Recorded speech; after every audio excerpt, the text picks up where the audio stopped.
Durante os séculos XVI e XVII, a noção de risco era usada por exploradores ocidentais associada à insegurança marítima, aos perigos que comprometiam essas viagens. Então, talvez a palavra risco tenha chegado à língua inglesa por meio do espanhol ou do português, a língua dos exploradores mais frequentes na época.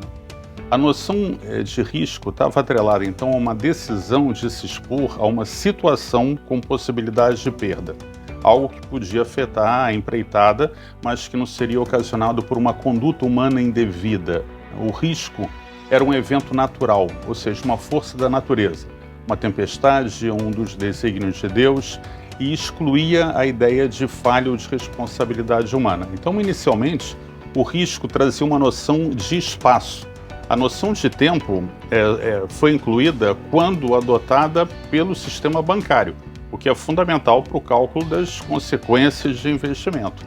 O risco foi relacionado à capacidade de cálculo, inseparável das ideias de probabilidade. Então, ao longo do tempo, a noção de risco foi se espalhando. O uso é cada vez mais comum, hoje tem uma importância crescente na vida diária. O seguro, por exemplo, que ele permite que as pessoas se preparem para assumir mais riscos, né? Então, assim, no atual contexto, o risco se refere a situações calculadas em função de possibilidades futuras. A expansão dessa noção de risco só se justifica em uma sociedade que está orientada para o futuro, porque entende como um território a ser conquistado. A gente vive numa sociedade de risco. Hoje, essa sociedade de risco na qual a gente vive, os riscos que são impingidos pela natureza, os temporais, as secas, as pragas, eles não prevalecem aos riscos que impomos à natureza, dado por ações humanas, por tecnologia.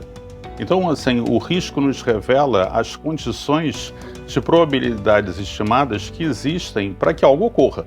Agora, a incerteza, ao contrário, em contraste até, é usada como um termo alternativo onde as probabilidades são desconhecidas, não podem ser estimadas. Então, mesmo hoje, ainda existem incertezas, são formas de determinação que não estão sujeitas a um cálculo racional. E para quem busca o controle total sobre tudo, sofre muito com isso.